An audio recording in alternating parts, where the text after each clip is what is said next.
Good morning all. Relationship between disaster and development എന്ന് പറയുന്ന sub topic വരെയായിരുന്നു നമ്മൾ കഴിഞ്ഞ ക്ലാസ്സിൽ എടുത്തിട്ടുണ്ടായിരുന്നത്. അതെന്താണെന്നുള്ളത് ജസ്റ്റ് പറഞ്ഞു പോയിട്ടുണ്ടായിരുന്നു.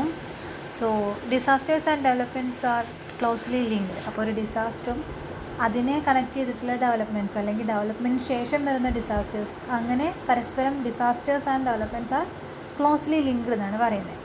Disasters can both destroy development initiatives and create development opportunities. അപ്പോൾ ഡിസാസ്റ്റർ എന്ന് പറയുന്നത് ഡെവലപ്മെൻറ്റിനെ നെഗറ്റീവായിട്ടും അറ്റ് ദ സെയിം ടൈം പോസിറ്റീവായിട്ടും ബാധിക്കുക എന്ന് പറയുന്നത്. അതാണ് പറയുന്നത് disasters can both destroy development initiatives. അതായത് പുതുതായിട്ട് തുടങ്ങാൻ പോകുന്ന ഒരു ഡെവലപ്മെൻറ്റിൻ്റെ ആ ഒരു ഇനീഷ്യേറ്റീവ്സിൻ്റെ തുടക്കത്തിനെ ഇല്ലാതാക്കാനും, അതേപോലെ തന്നെ it can create development opportunities. അതേപോലെ തന്നെ ഒരു ഡിസാസ്റ്ററിന് ശേഷം ഡെവലപ്മെൻറ്റ് ഓപ്പർച്യൂണിറ്റീസ് ഉണ്ടായി വരാനും പുതിയ അവസരങ്ങൾ ഉണ്ടായി വരാനുള്ള ചാൻസ് ഉണ്ട്. Development schemes can both increase and decrease vulnerability. അതായത് ആ ഒരു ഡിസാസ്റ്റർ കാരണം ഉണ്ടാകുന്ന ഒരു വീക്ക്നെസ്, അതാണ് വൾണറബിലിറ്റി എന്ന് പറയുന്നത്. അത് ഡെവലപ്മെൻറ്റ് സ്കീംസ് കാരണം ഇൻക്രീസ് ആവാനും ഡിക്രീസ് ആവാനും സാധ്യതയുണ്ടെന്നാണ്, കൂടാനും കുറയാനും. ഈ ഡിസാസ്റ്റേഴ്സ് കാരണം ഉണ്ടാകുന്ന ആ ഒരു ഷോക്കിൽ നിന്നുണ്ടാകുന്ന ആ ഒരു പ്രോബ്ലംസ് ഇത് കാരണം ഡെവലപ്മെൻറ്റ്സ് കാരണം കൂടാനും കുറയാനും ചാൻസ് ഉണ്ടെന്ന് പറയുന്നത്. In the traditional approach to disasters, the attitude was that the disasters, especially natural ones, were an act of God and such as were beyond human control. Accepting death and damaged property was a part of the course. അപ്പോൾ നമ്മൾ കഴിഞ്ഞ ക്ലാസ്സിൽ പറഞ്ഞു പോയിട്ടുള്ളതാണ്, പണ്ട് കാലത്ത് ഒരു traditional belief അനുസരിച്ച് ഒരു ഡിസാസ്റ്റർ എന്ന് പറയുന്നത് ഹ്യൂമൻ ബീങ്സിൻ്റെ കയ്യിലല്ല, മറിച്ച് ഗോഡ് ഡയറക്റ്റ് ഇൻവോൾവ് ചെയ്തൊരു സംഭവമാണ്. അപ്പോൾ അതിനെ ക്വസ്റ്റ്യൻ ചെയ്യാനോ അല്ലെങ്കിൽ അതിലെന്തെങ്കിലും കൺട്രോൾ മെഷേഴ്സ് ഹ്യൂമൻ ബീങ്സിൻ്റെ കയ്യിലില്ല. അതിൻ്റെ ഫുൾ അതോറിറ്റി എന്ന് പറയുന്നത് ഗോഡാണെന്നാണ് അവർ വിശ്വസിച്ചിരുന്നത്. With such an attitude most development plans were designed without consideration for the effect disasters would have on community plans and vice versa. അപ്പോൾ അങ്ങനെ ഒരു കൺസെപ്റ്റിൽ ജീവിക്കുമ്പോൾ അതിനനുസരിച്ച് നമുക്ക് മുന്നോട്ട് പോകാനേ കഴിയുള്ളൂ. നമ്മുടെ കയ്യിലൊന്നുമില്ല, ഇതിനെ കൺട്രോൾ ചെയ്യാൻ നമ്മളെ കൊണ്ട് പറ്റില്ല എന്നുള്ളതാണ് നമ്മുടെ വിശ്വാസമെങ്കിൽ അതങ്ങനെ തന്നെ പോവുള്ളൂ എന്നാണ് പറയുന്നത്. അപ്പോൾ ആ ഒരു ഇനിയിപ്പോൾ ഒന്ന് കഴിഞ്ഞു അടുത്തത് വരാൻ പോകുന്നതിൻ്റെ എഫക്ട്സിനെ ഒന്ന് കുറയ്ക്കാൻ പോലും നമ്മൾ മുന്നോട്ട് ഇറങ്ങില്ല. അതാണ് നമ്മുടെ കൺസെപ്റ്റ് എങ്കിൽ. When a disaster did occur, the response was directed at meeting emergency needs and cleaning. അപ്പോൾ ഒരു ഡിസാസ്റ്റർ സംഭവിച്ചു കഴിഞ്ഞാൽ അതിൻ്റെ കുറച്ച് എമർജൻസി നീഡ്സ് ഉണ്ടാവും, അതേപോലെ തന്നെ ആ പ്ലേസ് ക്ലിയർ ചെയ്യുക എന്നുള്ളൊരു കണ്ടീഷനും കൂടെ അവിടെ വരുന്നുണ്ട്. In the current approach it has been realised that much more can and need to be done to reduce the severity of hazards and disasters. അപ്പോൾ കറൻറ്റ് അപ്രോച്ചിൻ്റെ ഭാഗമായിട്ട് നമുക്ക് മനസ്സിലാക്കാം ഇങ്ങനൊരു അപ്രോച്ചാണ് എടുത്തിട്ടുള്ളത്, അല്ലെങ്കിൽ ട്രഡീഷണലായിട്ട് ഇങ്ങനെ ഗോഡാണ് എല്ലാം കൺട്രോൾ ചെയ്യുന്നത്, വി കാൺ ഡു എനിത്തിങ് എന്നൊരു അപ്രോച്ചാണ് നമ്മൾ എടുക്കുന്നതെങ്കിൽ ആ ഒരു ഹസാർഡിൻ്റെ സിവിയറിറ്റി അല്ലെങ്കിൽ അതിൻ്റെ തീവ്രത കുറയ്ക്കാൻ ഇനിയും ഒരുപാട് കാര്യങ്ങൾ നമുക്ക് ചെയ്യാനുണ്ട്. കാരണം ഒന്നും ചെയ്യാതിരിക്കുന്ന ഒരു കണ്ടീഷനിൽ ഒരുപാട് കാര്യങ്ങൾ നമുക്ക് ചെയ്യാനുണ്ട്. A growing body of knowledge on the relationship between disasters and development indicates some basic themes as follows. അപ്പോൾ ഈ ഒരു relation between disasters and development കുറച്ച് ബേസിക് തീംസ് പ്രൊവൈഡ് ചെയ്യുന്നുണ്ട്. അത് ഏതൊക്കെയാണെന്നുള്ളതാണ് താഴെ പറഞ്ഞിരിക്കുന്നത്. Disasters set back development programming. ഒന്നാമത്തത് disasters കാരണം ഡെവലപ്മെൻറ്റൽ പ്രോഗ്രാംസ്, അതായത് ഒരു സൊസൈറ്റിയുടെ ആണെങ്കിൽ അല്ലെങ്കിൽ ഒരു കമ്മ്യൂണിറ്റിയുടെ അല്ലെങ്കിൽ ഒരു ഏരിയയുടെയോ ഡെവലപ്മെൻറ്റ് പ്രോഗ്രാംസ് അതൊരു പരിധിവരെ സെറ്റ് ബാക്ക് ആവുന്നു എന്നാണ് പറയുന്നത്, അല്ലെങ്കിൽ അതിലൊരു ഡിക്രീസ് കുറവ് വരുന്നു എന്നാണ് പറയുന്നത്. Destroying years of development initiatives. അതേപോലെ തന്നെ അത്രയും വലിയൊരു ഡിസാസ്റ്ററാണ് സംഭവിച്ചിട്ടുള്ളതെന്നുണ്ടെങ്കിൽ അത് വർഷങ്ങളായിട്ടുണ്ടായിക്കൊണ്ടിരിക്കുന്ന ആ ഒരു ഡെവലപ്മെൻറ്റ് ഇനീഷ്യേറ്റീവ്സിനെ തകർക്കുന്ന ഒരു പരുവത്തിലാവാമെന്നാണ് പറയുന്നത്. Rebuilding after a disaster provide significant opportunities to initiate development programmes. അതേസമയം ഈ ഡിസാസ്റ്ററും ഡെവലപ്മെൻറ്റും തമ്മിൽ കുറച്ച് നെഗറ്റീവ് അല്ലാതെ പോസിറ്റീവായിട്ടുള്ള കണക്ഷനും ഉണ്ട്. Rebuilding after a disaster provide significant opportunity. അതേപോലെ ഒരു ഡിസാസ്റ്റർ സംഭവിച്ച് നഷ്ടങ്ങൾ സംഭവിച്ചിട്ടുണ്ടാകും, അതെല്ലാം പിന്നെ നമ്മൾ റീബിൽഡ് ചെയ്യുമ്പോൾ അവിടെ ഒരുപാട് ഡെവലപ്മെൻറ്റൽ ഓപ്പർച്യൂണിറ്റീസ് ഉണ്ടാവുകയാണ്. അതേപോലെ തന്നെ ഒരുപാട് പ്രോഗ്രാംസിന് ഇനീഷ്യേറ്റീവ് സ്റ്റാർട്ടിംഗ് ഒക്കെ അവിടെ സംഭവിക്കുകയാണ്. അപ്പോൾ ഇതിന് പോസിറ്റീവായിട്ടും നെഗറ്റീവായിട്ടും at the same time chance ഉണ്ടെന്നാണ് പറയുന്നത്. Development programs can increase an area's respectability to disasters. അതായത് ഒരു ഏരിയയുടെ ആ ഒരു വീക്ക്നെസ്, ഇപ്പോൾ ഒരു ഡിസാസ്റ്റർ സംഭവിച്ചു കഴിഞ്ഞു, സസ്പെക്റ്റബിലിറ്റി എന്ന് പറയുന്നത് ആ ഏരിയയുടെ ഒരു വീക്ക്നെസ് ഒരു ഡിസാസ്റ്റർ സംഭവിച്ചു കഴിഞ്ഞാൽ ഈ ഡെവലപ്മെൻറ്റ് പ്രോഗ്രാംസ് കാരണം അത് വീക്കാവാനും സാധ്യതയുണ്ടെന്നാണ് പറയുന്നത്. അതിൻ്റെ ആ ഒരു ഏരിയയുടെ സ്ട്രെങ്ത്ത് വീണ്ടും വീക്കാവാനുള്ള ചാൻസ് ഉണ്ട്. അതേപോലെ തന്നെ നമ്മൾ പറഞ്ഞു അത് ഒരു ഡെവലപ്മെൻറ്റ് പ്രോഗ്രാംസ് കാരണം ഇൻക്രീസ് ആവാനും ചാൻസ് ഉണ്ട്. Development programs can be design to decrease the susceptibility to disasters and their negative consequence. അതേപോലെ തന്നെ ഈ പറഞ്ഞ പോലെ തന്നെ ഡെവലപ്മെൻറ്റ് പ്രോഗ്രാംസ് ഈ ആ ഒരു വീക്ക്നെസ് റെഡ്യൂസ് ചെയ്യാനും അതേപോലെ തന്നെ അതിൻ്റെ നെഗറ്റീവ് കോൺസിക്വൻസസ് കുറയ്ക്കാനുള്ള രീതിയിലും മാറ്റാം. അപ്പോൾ ഡിസാസ്റ്റേഴ്സ് സംഭവിച്ചു കഴിഞ്ഞിട്ട് നടക്കുന്ന ഡെവലപ്മെൻറ്റ് പ്രോഗ്രാംസ് ആ ഡിസാസ്റ്റേഴ്സിൻ്റെ ഇമ്പാക്റ്റിനെ കൂട്ടാനും അല്ലെങ്കിൽ നെഗറ്റീവ് ഇമ്പാക്റ്റിനെ കൂട്ടാനും അതേപോലെ തന്നെ കുറയ്ക്കാനും ഹെൽപ്പ് ചെയ്യുമെന്നാണ് പറയുന്നത്. Thus the policy makers cannot ignore the relationship between disaster and development. അതുകൊണ്ട് തന്നെ ഈ ഒരു ഡിസാസ്റ്ററും ഡെവലപ്മെൻറ്റ് പ്ലാൻസ് നമ്മൾ ക്ലോസ്ലി കണക്റ്റഡ് ആണ്. Projects are thus being designed to include disaster recovery programs and with long-term development needs in mind.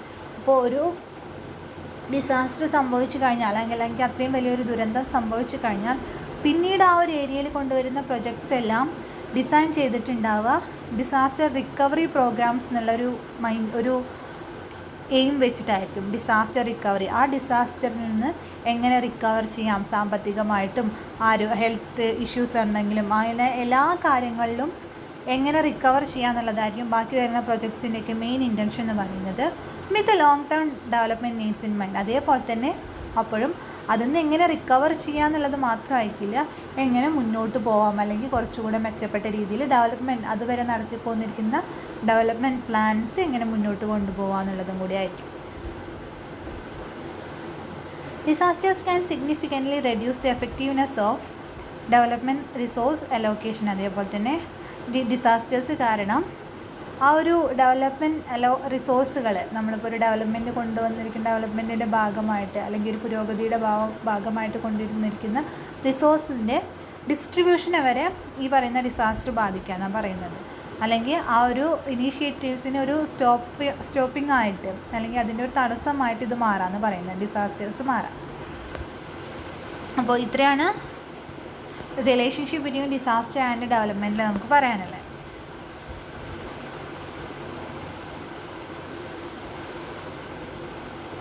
അടുത്തായിട്ട് നോക്കുന്നത് health and disaster management പ്ലാനാണ്. അപ്പോൾ നമ്മൾ നേരത്തെ നോക്കിയത് ഡിസാസ്റ്ററും ഡെവലപ്മെൻറ്റും തമ്മിലുള്ള കണക്ഷനാണ്. ഇനി നോക്കുന്നത് ഹെൽത്തും ഡിസാസ്റ്റർ മാനേജ്മെൻറ്റും തമ്മിലുള്ള കണക്ഷനാണ്. Disasters and other emergencies often result in significant impact on people's health including the loss of many lives. അപ്പോൾ ഡിസാസ്റ്റേഴ്സ് പോലെയുള്ള അങ്ങനെ പല ദുരന്തങ്ങളും സിഗ്നിഫിക്കൻ്റ് ഇമ്പാക്ട്സ് കൊണ്ടുവരുന്നുണ്ട് ഹ്യൂമൻ ഹെൽത്തിൽ, നമ്മുടെ ആരോഗ്യത്തിലും. അതേപോലെ തന്നെ ഒരുപാട് പേരുടെ മരണങ്ങൾക്കും ഇത് കാരണമാവുന്നുണ്ട്.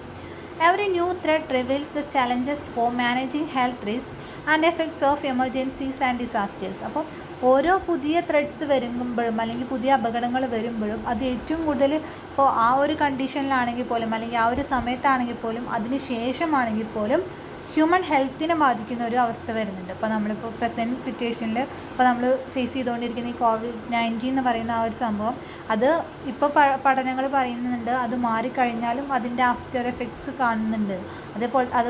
അതുപോലെയാണ് പറയുന്നത് ഇതൊക്കെ കഴിഞ്ഞു പോയാലും അത് ഹ്യൂമൻ ഹെൽത്തിനെ ബാധിക്കുന്ന രീതിയിൽ കഴിഞ്ഞു പോയാലും നടന്നുകൊണ്ടിരിക്കുമ്പോഴും ഹ്യൂമൻ ഹെൽത്തിനെ നന്നായി എഫക്റ്റ് ചെയ്യുന്നുണ്ട്.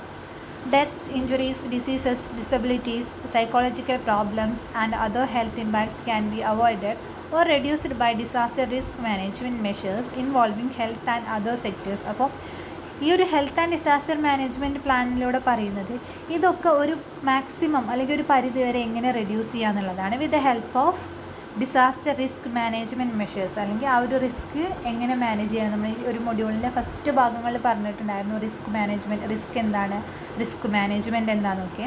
അപ്പോൾ ആ ഒരു സിസ്റ്റത്തിലൂടെ ഈ പറയുന്ന ഹെൽത്ത് ഇമ്പാക്ട്സ് ആയിട്ടുള്ള ഡെത്ത്, ഇഞ്ചുറീസ്, ഡിസീസസ്, ഡിസബിലിറ്റീസ്, അതേപോലെ തന്നെ സൈക്കോളജിക്കൽ പ്രോബ്ലംസ് ഒക്കെ ഒരു പരിധി വരെ നമുക്ക് റെഡ്യൂസ് ചെയ്യാൻ കഴിയുന്ന പറയുന്നത് with the help of disaster risk management measures. Okay, disaster risk management for health is multi-sectoral and refers to the systematic analysis and management of health risks posed by emergencies and disasters through a combination of. അപ്പോൾ ഈ ഒരു disaster risk management എന്ന് പറയുന്നത് ഒരു systematic analysis ആണ്, അല്ലെങ്കിൽ അത്രയും സിസ്റ്റമാറ്റിക്കായിട്ട് ചെയ്യേണ്ട ഒരു കാര്യമാണ്. And it is management of health risk. എന്തൊക്കെ സംഭവിക്കാം, അല്ലെങ്കിൽ ഹെൽത്തിനെ ഇതെങ്ങനെയൊക്കെ ബാധിക്കാം, അല്ലെങ്കിൽ ഹ്യൂമൻ ബീങ്സിൻ്റെ ഫിസിക്കലി എങ്ങനെയൊക്കെ ബാധിക്കാം എന്നുള്ളതിൽ ഡീറ്റെയിൽ ആയിട്ട് അല്ലെങ്കിൽ സിസ്റ്റമാറ്റിക് ആയിട്ട് വ്യൂ ചെയ്തിട്ട് വേണം ഇതിൽ എന്തൊക്കെ തീരുമാനങ്ങൾ എടുക്കണമെന്ന് നോക്കാൻ വേണ്ടിയിട്ട്. അപ്പോൾ നമ്മൾ ആ risk and management of risk എന്നുള്ളത് ഈ ഒരു പോർഷനിൽ ഇമ്പോർട്ടൻ്റ് ആണ്. അപ്പോൾ അതിൽ എന്തൊക്കെ ഇൻക്ലൂഡഡ് ആണെന്നാണ് പറയുന്നത്, എന്തൊക്കെ കോമ്പിനേഷനാണ് അതിൽ നോക്കുന്നതെന്നാണ് പറയുന്നത്. First one, hazard and vulnerability reduction to prevent and mitigate risk. ഹസാർഡും അതേപോലെ തന്നെ അത് കഴിഞ്ഞിട്ടുണ്ടാകുന്ന ആഫ്റ്റർ ഇഫക്ട്സ് ഒക്കെ ഒരു പരിധി വരെ റിഡക്റ്റ് ചെയ്യുക, അല്ലെങ്കിൽ റെഡ്യൂസ് ചെയ്യുക, അല്ലെങ്കിൽ പ്രിവെൻറ്റ് ചെയ്യുക ടു മിറ്റിഗേറ്റ് റിസ്ക്. എന്നാൽ ആ ഒരു റിസ്ക് റിസ്ക് എടുക്കുന്നതിനേക്കാൾ നല്ലതായിരിക്കും ആ റിസ്ക് ഒഴിവാക്കുക എന്നുള്ളത്. ഇങ്ങനത്തെ ചില സിറ്റുവേഷനിൽ അല്ലെങ്കിൽ ലൈഫിൽ നമ്മൾ റിസ്ക് എടുക്കണം എന്നാണ് ഞാൻ പറയാം. പക്ഷെ എന്നാൽ പോലും ഇത്തരം ഹെൽത്ത് ഇഷ്യൂസ് വരുന്ന കാര്യങ്ങളിലാകുമ്പോൾ ആ റിസ്കിനെ മാക്സിമം അവോയ്ഡ് ചെയ്യാനാണ് നമ്മൾ ശ്രമിക്കുന്നത്. പ്രിപ്പയർനെസ്, അതേപോലെ തന്നെ ഫസ്റ്റ് നമുക്ക്, പിന്നെ സെക്കൻഡായിട്ട് നമുക്ക് പറയാനുള്ള പ്രിപ്പയർനെസ്. ഇതിന് വേണ്ടി പ്രിപ്പയർ ചെയ്യുക, ഫിസിക്കലി ആണെങ്കിലും അല്ലെങ്കിൽ എങ്ങനെയാണെങ്കിലും പ്രിപ്പയർ ചെയ്യുക. എന്തൊക്കെ ഹെൽത്ത് മെഷേഴ്സ് തന്നെ നമ്മൾ എടുക്കേണ്ടത്, അല്ലെങ്കിൽ മുൻകൂട്ടി എന്തൊക്കെ ചെയ്യണം, അല്ലെങ്കിൽ അങ്ങനെ സംഭവിച്ചു കഴിഞ്ഞാൽ അത് ഏറ്റവും കൂടുതൽ അതിൻ്റെ നെഗറ്റീവ് ഇമ്പാക്ട്സ് കുറയ്ക്കാൻ എന്തൊക്കെ ചെയ്യണം എന്നുള്ളത് മുൻകൂട്ടി കാണുക, പ്രിപ്പയർഡ് ആവുക എന്നുള്ളതാണ്. ദെൻ റെസ്പോൺസ്, ഒരു ക്വിക്ക് റെസ്പോൺസ് വേണം, അല്ലെങ്കിൽ അങ്ങനെ ഒരു സിറ്റുവേഷൻ വന്നാൽ എന്തൊക്കെ ചെയ്യണം എന്നൊരു ഐഡിയ അല്ലെങ്കിൽ ഒരു ബോധം എല്ലാവരുടെ ഉള്ളിലും വേണമെന്നാണ് പറയുന്നത്. Then recovery measures, in case അതിൽ നമ്മൾ അഫക്റ്റഡ് ആയി, നമ്മൾ ആ ഒരു അതിലൂടെ പാസ് ചെയ്ത് പോകുമ്പോൾ പിന്നെ അതിൽ നിന്ന് റിക്കവർ ആവാൻ എന്തൊക്കെ മെഷേഴ്സ് എടുക്കണം എന്നുള്ളതൊക്കെ മുൻകൂട്ടി കാണാം. അപ്പോൾ ഈ ഒരു ഡിസാസ്റ്റർ റിസ്ക് മാനേജ്മെൻറ്റ് എന്ന് പറയുന്നത് ആ ഒരു സിസ്റ്റമാറ്റിക് അനാലിസിസിൽ വരുന്ന 4 കോമ്പിനേഷൻസാണ്. First one, hazard and vulnerability reduction to prevent and mitigate risk. ഒന്ന് ഹസാർഡും വൾണറബിലിറ്റിയും ഒക്കെ റെഡ്യൂസ് ചെയ്യുക എന്നുള്ളത്. Second one, preparedness. Third one, response. And last one, recovery measures. Now, the traditional focus of health sector has been on the response to emergencies. അപ്പോൾ നമ്മൾ ട്രഡീഷണലായിട്ട് നോക്കി വരുന്നത് ഒരു ഹെൽത്ത് സെക്ടറിൻ്റെ അല്ലെങ്കിൽ ആരോഗ്യപരമായിട്ട് നമ്മൾ ട്രഡീഷണലായിട്ട് നോക്കി വരുന്ന കാര്യം എന്താണെന്ന് വെച്ചെങ്കിൽ നമ്മളൊരു എമർജൻസി കണ്ടീഷനിൽ എങ്ങനെ റെസ്പോണ്ട് ചെയ്യണം, പെട്ടെന്ന് ഒരാൾക്ക് ഹെൽത്ത് ഇഷ്യൂസ് എന്തെങ്കിലും വന്നാൽ എന്ത് ചെയ്യണം എന്നുള്ളതാണ് നമ്മൾ ഫസ്റ്റ് മൈൻഡിൽ വേണ്ടത്. എല്ലാ കാര്യങ്ങളിലും ഒരുവിധം എല്ലാ സിറ്റുവേഷനിലും എങ്ങനെ ഹാൻഡിൽ ചെയ്യണം എന്നുള്ളത്.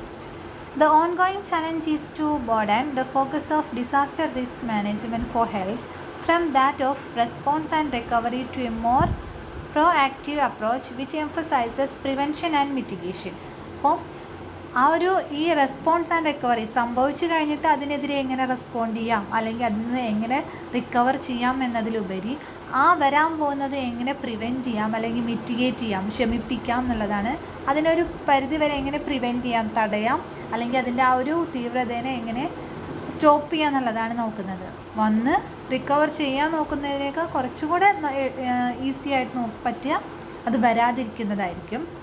And the development of community and country capacities to provide timely and effective response and recovery. അതേപോലെ തന്നെ വന്നു കഴിഞ്ഞാൽ ടൈംലി ആയിട്ടുള്ള ഒട്ടും ഡിലേ ആക്കാതെ റെസ്പോണ്ട് ചെയ്യുക അല്ലെങ്കിൽ റിക്കവർ ചെയ്യാനുള്ള മെഷേഴ്സ് എടുക്കുക എന്നുള്ളതാണ് ഒരു പോയിൻ്റായിട്ട് പറയുന്നത്.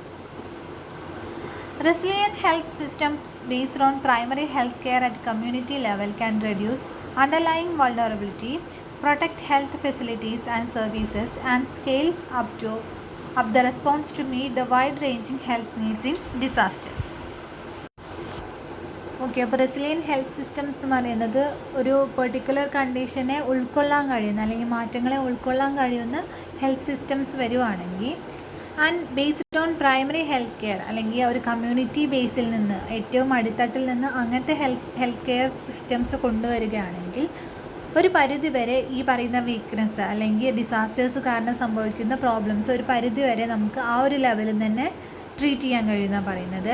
Protect health facilities and services, അതേപോലെ തന്നെ അത്തരം ഹെൽത്ത് ഫെസിലിറ്റീസിനെയും കമ്മ്യൂണിറ്റിയുടെ ഏറ്റവും ബേസിൽ നിന്ന് തുടങ്ങുന്ന ഹെൽത്ത് ഫെസിലിറ്റീസിനെയും സർവീസസിനെയൊക്കെ പ്രൊട്ടക്റ്റ് ചെയ്യുകയാണെങ്കിലും അതേപോലെ തന്നെ scale up the response to meet the wide ranging health needs in disasters. അവരുടെ അതിൽ നിന്നുണ്ടാകുന്ന ആ ഒരു റെസ്പോൺസ് കുറച്ചും കൂടെ നല്ല രീതിക്ക് മുന്നോട്ട് കൊണ്ടുവരികയാണെങ്കിൽ ഈ ഡിസാസ്റ്ററിൻ്റെ സമയത്ത് നമുക്ക് അത്രയും ഹൈ ലെവലിൽ നിന്ന് ഒരു മെഡിക്കൽ സപ്പോർട്ട് കിട്ടിക്കൊള്ളണമെന്നില്ല. അപ്പോൾ ലോക്കൽ ഏരിയാസൊന്നും അത്രയും ക്യാപ്പബിളാണ് അല്ലെങ്കിൽ മെഡിക്കൽ സർവീസ് കൊടുക്കാൻ ക്യാപ്പബിൾ ആണെന്നുണ്ടെങ്കിൽ ഈ പറയുന്ന ഹെൽത്ത് ഇഷ്യൂസും ബാക്കി വരുന്ന എല്ലാ ഇഷ്യൂസും ഒരു പരിധി വരെ നമുക്ക് റെഡ്യൂസ് ചെയ്യാൻ കഴിയും. അപ്പോൾ ഇത്രയാണ് ഹെൽത്ത് ആൻഡ് ഡിസാസ്റ്റർ മാനേജ്മെൻറ്റ് പ്ലാനിൽ ഇമ്പോർട്ടൻ്റ് ആയിട്ട് നോക്കേണ്ടത്.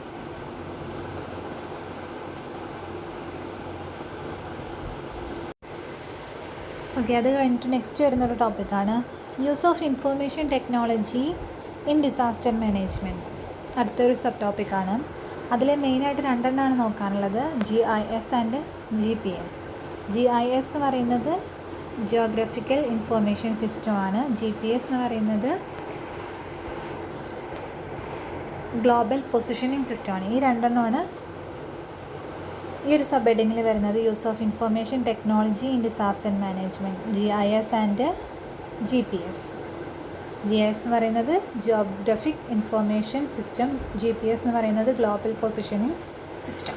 Okay, the use of technology may emerge as a key to develop sustainable and disaster resistant infrastructure and planning. അപ്പോൾ ടെക്നോളജിയുടെ യൂസേജ് എന്ന് പറയുന്നത് ഈ ഡെവലപ്മെൻറ്റ് പ്രോഗ്രാംസ് പറഞ്ഞ പോലെ തന്നെ ടെക്നോളജിയുടെ ഹെൽപ്പ് എത്രത്തോളം എന്നുള്ളത് നമുക്ക് ഊഹിക്കാൻ കഴിയുന്ന കാര്യമാണ്. അപ്പോൾ that use of technology may emerge as a key to develop sustainable and disaster resistant infrastructure and planning. അപ്പോൾ ആ ഒരു ഡെവലപ്മെൻറ്റ് ഏരിയാസിലും അതേപോലെ തന്നെ ഡിസാസ്റ്റർ റെസിസ്റ്റൻറ്റ് പ്രോഗ്രാംസിലും ഒരു ഡിസാസ്റ്ററിനെ എങ്ങനെ പ്രിവെൻറ്റ് ചെയ്യാന്നുള്ള ആ ഒരു പ്ലാനിങ്ങിലൊക്കെ ഒരു ഫൗണ്ടേഷനായിട്ട് അല്ലെങ്കിൽ ഒരു ബേസിക് ഇൻഫ്രാസ്ട്രക്ചറായിട്ട് വരുന്ന ഒന്നാണ് ഇൻഫർമേഷൻ അല്ലെങ്കിൽ ടെക്നോളജീസ് എന്ന് പറയുന്നത്. പ്ലാനിങ്ങിനും അതിൻ്റെ ഇമ്പോർട്ടൻസ് അത്രയും വലുത് തന്നെയാണ്. Technology plays a crucial role in terms of disaster management with satellite based geographic information system and computer simulations providing for disaster mapping, vulnerability assessment and disaster response preparedness or planning. അപ്പോൾ technology ഒരു crucial റോളാണ് ഈ ഒരു disaster എന്ന് പറയുന്ന ആ ഒരു കണ്ടീഷനിൽ പ്ലേ ചെയ്യുന്നത്. അല്ലെങ്കിൽ ഒരു ഡിസാസ്റ്റർ സംഭവിച്ചു കഴിഞ്ഞാൽ അല്ലെങ്കിൽ സംഭവിക്കാൻ പോകുന്നതും ഒക്കെ ഈ ഒരു ടെക്നോളജിയുടെ ഹെൽപ്പോട് കൂടി നമുക്ക് അറിയാൻ കഴിയും. ഒരു പരിധി വരെയൊക്കെ അറിയാൻ കഴിയും. അല്ലെങ്കിൽ പിന്നീട് എന്ത് ചെയ്യണം എന്നുള്ളതും അവിടെ നമുക്ക് ടെക്നോളജി യൂസ് ചെയ്യാം. ഓക്കെ, അപ്പോൾ അതിൽ പറയുന്ന ഒന്നാണ് satellite based Geographic information system അഥവാ GIS എന്നുള്ളത്. And computer simulations providing four disaster mapping. അതേപോലെ തന്നെ കമ്പ്യൂട്ടർ ബേസിക്സ് എന്തിനു വേണ്ടിയിട്ടാണ് യൂസ് ചെയ്യുന്നത്, ഡിസാസ്റ്റർ മാപ്പിംഗ്. അല്ലെങ്കിൽ ഒരു ഡിസാസ്റ്റർ സംഭവിച്ചു കഴിഞ്ഞാൽ ആ പെർട്ടിക്കുലർ ലൊക്കേഷൻ ഏതാണ്, അല്ലെങ്കിൽ ആ ഒരു ഏരിയയിൽ എവിടെയൊക്കെ അത് സ്പ്രെഡ് ആയിട്ടുണ്ടെന്നൊക്കെ അറിയാൻ വേണ്ടിയിട്ടും. വൾണറബിലിറ്റി അസസ്മെൻറ്റ്, എത്രത്തോളം അതിൻ്റെ തീവ്രത വന്നിട്ടുണ്ട് അല്ലെങ്കിൽ എത്രത്തോളം അത് എഫക്റ്റ് ചെയ്തിട്ടുണ്ടെന്ന് അറിയാനും. Disaster response preparedness and planning, അതേപോലെ തന്നെ അതിൻ്റെ ഒരു റെസ്പോൺസ് കിട്ടാനും പ്രിപ്പയർനെസ് ആ ഒരു ഏരിയയിലും പ്ലാനിങ്ങിലൊക്കെ ഇതൊരു പരിധിവരെ ടെക്നോളജീസ് ഹെൽപ്പ് ചെയ്യുന്നുണ്ട്. അതിൽ ഇമ്പോർട്ടൻ്റ് ആയി പറയുന്ന ഒന്നാണ് GIS അഥവാ ജിയോഗ്രഫിക് ഇൻഫർമേഷൻ സിസ്റ്റം എന്നുള്ളത്. All phases of emergency management depend on data from variety of sources. അപ്പോൾ ഒരു എമർജൻസി മാനേജ്മെൻറ്റ് എന്ന് പറയുന്ന ആ ഒരു കാര്യത്തിൽ അല്ലെങ്കിൽ ഒരു ഡിസാസ്റ്റർ സംഭവിക്കുമ്പോൾ അത് എങ്ങനെ ഹാൻഡിൽ ചെയ്യണം എന്നുള്ളതിൽ വേരിയസ് സോഴ്സസിൽ നിന്ന് നമുക്ക് ഡാറ്റ കളക്ട് ചെയ്യേണ്ടി വരും. അല്ലെങ്കിൽ പല രീതിയിൽ നമുക്ക് വിവരങ്ങൾ ശേഖരിക്കേണ്ട അവസ്ഥ വരും.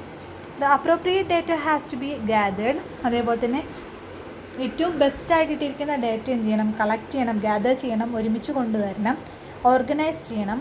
And displayed logically to determine the size and scope of emergency management programmes. അതേപോലെ കിട്ടിയ ഡാറ്റ ഗ്യാതർ ചെയ്യണം, ഓർഗനൈസ് ചെയ്യണം, അതേപോലെ തന്നെ ഏറ്റവും ലോജിക്കലി അതേപോലെ തന്നെ ലോജിക്കലി എന്ന് പറയുമ്പോൾ ബുദ്ധിപരമായിട്ട് ഏറ്റവും കണക്ട് ചെയ്യുന്ന രീതിയിൽ കൊണ്ടുവന്നിട്ട് വേണം എമർജൻസി മാനേജ്മെൻറ്റ് പ്രോഗ്രാംസ് ആ ഒരു പെർട്ടിക്കുലർ സിറ്റുവേഷൻ എങ്ങനെ ഹാൻഡിൽ ചെയ്യണം എന്നുള്ളത് തീരുമാനിക്കാൻ.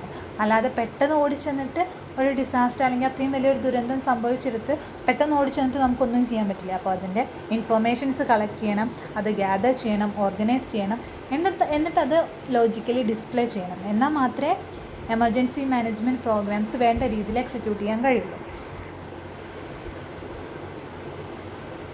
During an actual emergency it is critical to have the right data. അപ്പോൾ ഒരു ആക്ച്വൽ എമർജൻസി കണ്ടീഷന് ഇതേപോലെ ഒരു ഡിസാസ്റ്റർ സംഭവിച്ചു കഴിഞ്ഞാൽ അല്ലെങ്കിൽ സംഭവിക്കാൻ പോകുകയാണെന്നൊരു ഐഡിയ കിട്ടുമ്പോൾ റൈറ്റ് ഡാറ്റ കയ്യിൽ വേണം. ആ ഒരു ഏരിയനെ കുറിച്ച് അല്ലെങ്കിൽ സംഭവിച്ച അപകടത്തെക്കുറിച്ച്, എത്ര പേർക്ക് അല്ലെങ്കിൽ എന്തൊക്കെ നഷ്ടങ്ങളാണ് സംഭവിച്ചിട്ടുള്ളത്, ഇനി അതിൻ്റെ ഇമ്പാക്ട്സ് എന്തൊക്കെയാണ്, അതിനെക്കുറിച്ചൊക്കെ കറക്റ്റായുള്ള ഡാറ്റ കയ്യിൽ വേണം, അല്ലെങ്കിൽ ഇൻഫർമേഷൻസ് കയ്യിൽ വേണം. അറ്റ് ദ റൈറ്റ് ടൈം, അത് കറക്റ്റ് ടൈമിൽ വേണം. Displayed logically to respond and take appropriate action. അതിന് പ്രോപ്പറായിട്ട് ആക്ഷൻ എടുക്കാൻ വേണ്ടിയിട്ട് കറക്റ്റായിട്ടുള്ള ഡാറ്റ കയ്യിൽ വേണം, കറക്റ്റ് ടൈമിൽ അത് കയ്യിലെത്തണം.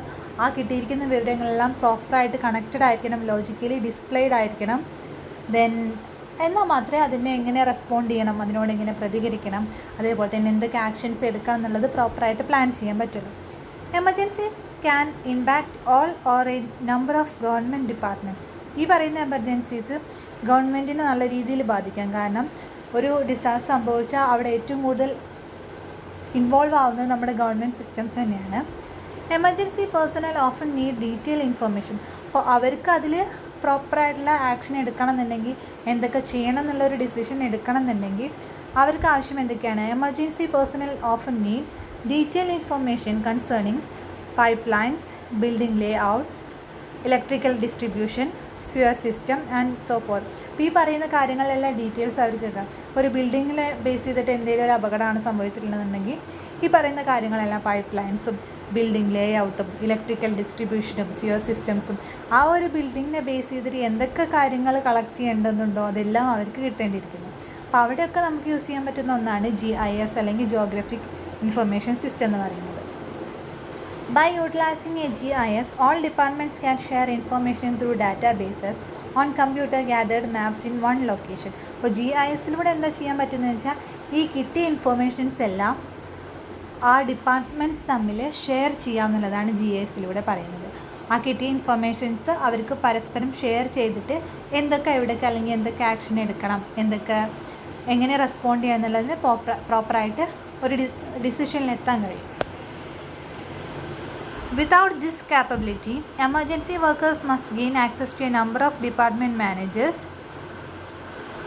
their unique maps and their unique data. അത് ഇല്ലാന്നുണ്ടെങ്കിൽ, ഒരു കാപ്പബിലിറ്റി ഇല്ലാന്നുണ്ടെങ്കിൽ അവർ വേറെ ഒരുപാട് റിസ്ക് ഏറ്റെടുക്കേണ്ടി വരും. Emergency workers must gain access to a number of department managers. അപ്പോൾ ഒരുപാട് ഡിപ്പാർട്ട്മെൻറ്റ് മാനേജേഴ്സിൻ്റെ ഹെൽപ്പ് അവിടെ വേണ്ടി വരും, അവരുടെ യുണീക്ക് മാപ്സ് വേണ്ടി വരും, ദെയർ യുണീക്ക് ഡാറ്റ വേണ്ടി വരുമ്പോൾ അങ്ങനെ ഇതെല്ലാം കണക്ട് ചെയ്യാൻ പ്രോപ്പറായിട്ടുള്ളൊരു GISൻ്റെ ഹെൽപ്പ് ഉണ്ടെന്നുണ്ടെങ്കിൽ അത് കുറച്ചുകൂടി എളുപ്പമാണെന്നാണ് പറയുന്നത്. Most emergencies do not allow time to gather these resources.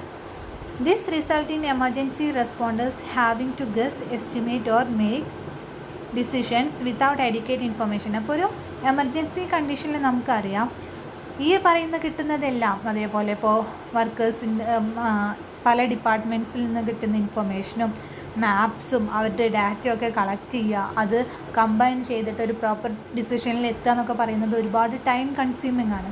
അപ്പോൾ എമർജൻസി സിറ്റുവേഷൻ എന്ന് പറയുമ്പോൾ ആ ഒരു നെയിമിൽ നിന്ന് നമുക്ക് കിട്ടും, എത്രയും പെട്ടെന്ന് തീരുമാനം എടുക്കേണ്ട ഒരു സിറ്റുവേഷനാണ്. അവിടെ ഇതിനൊന്നും ടൈം ഉണ്ടാവില്ല. അപ്പോൾ ആ ഒരു ഈ എമർജൻസി റെസ്പോണ്ടേഴ്സ് അവർക്ക് ഗസ് ചെയ്യാനോ അല്ലെങ്കിൽ ഇന്നതായിരിക്കും കാര്യങ്ങൾ അല്ലെങ്കിൽ അതിൻ്റെ വിവരങ്ങൾ എന്തൊക്കെയാണെന്നുള്ളത് എസ്റ്റിമേറ്റ് ചെയ്യാനോ ഡിസിഷൻ എടുക്കാനോ വേണ്ട ഇൻഫർമേഷൻസ് കിട്ടിയെന്നും വരില്ല. This cost time, money and in some cases life. അപ്പോൾ ഇത് എവിടെയൊക്കെ നഷ്ടം വരും? സമയനഷ്ടമാണ്, അതേപോലെ തന്നെ ഒരുപാട് ക്യാഷ് ചിലവാകും, അതേപോലെ തന്നെ ടൈം ലേറ്റ് ആവുന്നതിലൂടെ ഒരു എമർജൻസി സിറ്റുവേഷനിൽ ടൈം ലേറ്റ് ആവുക എന്ന് പറയുന്നത് ആ ഒരു ഡിസാസ്റ്ററിൽ അകപ്പെട്ടവരുടെ ജീവൻ നഷ്ടപ്പെടുന്നതിനും തുല്യമാണ്. GIS provides a mechanism to centralize and visualize the display critical information during an emergency. ഇവിടെയാണ് GISൻ്റെ ഇമ്പോർട്ടൻസ് വരുന്നത്. ഇതെല്ലാം പ്രോപ്പറായിട്ട് കളക്ട് ചെയ്തിട്ട് ടു സെൻട്രലൈസ് അല്ലെങ്കിൽ ഒരു പ്രോപ്പറായിട്ട് ഒന്നിലേക്ക് കൊണ്ടുവന്ന് സെൻട്രലൈസ് ചെയ്തിട്ട് കിട്ടിയ ഇൻഫർമേഷൻസ് എല്ലാം പ്രോപ്പറായിട്ട് കളക്ട് ചെയ്തിട്ട് വിഷ്വലി ഡിസ്പ്ലേ ചെയ്യും, അല്ലെങ്കിൽ അവർക്ക് വേണ്ട രീതിയിൽ ഡിസ്പ്ലേ ചെയ്ത് കൊടുക്കും. ആ ക്രിട്ടിക്കൽ ഇൻഫർമേഷൻസ് ആ ഒരു എമർജൻസി കണ്ടീഷനിൽ പ്രോപ്പറായിട്ട് ഡിസ്പ്ലേ ചെയ്ത് കൊടുക്കും, അല്ലെങ്കിൽ ഓരോരുത്തരുടെ ഓരോന്നും പോയിട്ട് കളക്ട് ചെയ്തിട്ട് അതെന്ത് ചെയ്യണം, എങ്ങനെയാക്കണം എന്നുള്ള ആ ഒരു ടൈം ഒക്കെ സേവ് ചെയ്തിട്ട്, അല്ലെങ്കിൽ ടൈമും മണിയും അല്ലെങ്കിൽ ജീവനൊക്കെ രക്ഷിക്കാവുന്നതിന് ഏറ്റവും കൂടുതൽ ഹെൽപ്പ് ചെയ്യുന്ന ഒരു സിസ്റ്റമാണ് അപ്പോൾ GIS എന്ന് പറയുന്നത്. ആ ഒരു കണ്ടീഷനിൽ ഇതെല്ലാം സെൻട്രലൈസ് ചെയ്യാനും വിഷ്വലി ഡിസ്പ്ലേ ചെയ്യാനും ഒക്കെ യൂസ് ചെയ്യാം GIS, അല്ലെങ്കിൽ നമ്മൾ പറഞ്ഞ ജിയോഗ്രഫിക് ഇൻഫർമേഷൻ സിസ്റ്റം. ഇനി അടുത്തത് അതിൽ വരുന്നതാണ് GPS ഗ്ലോബൽ പൊസിഷനിങ് സിസ്റ്റം എന്ന് പറയുന്നത്.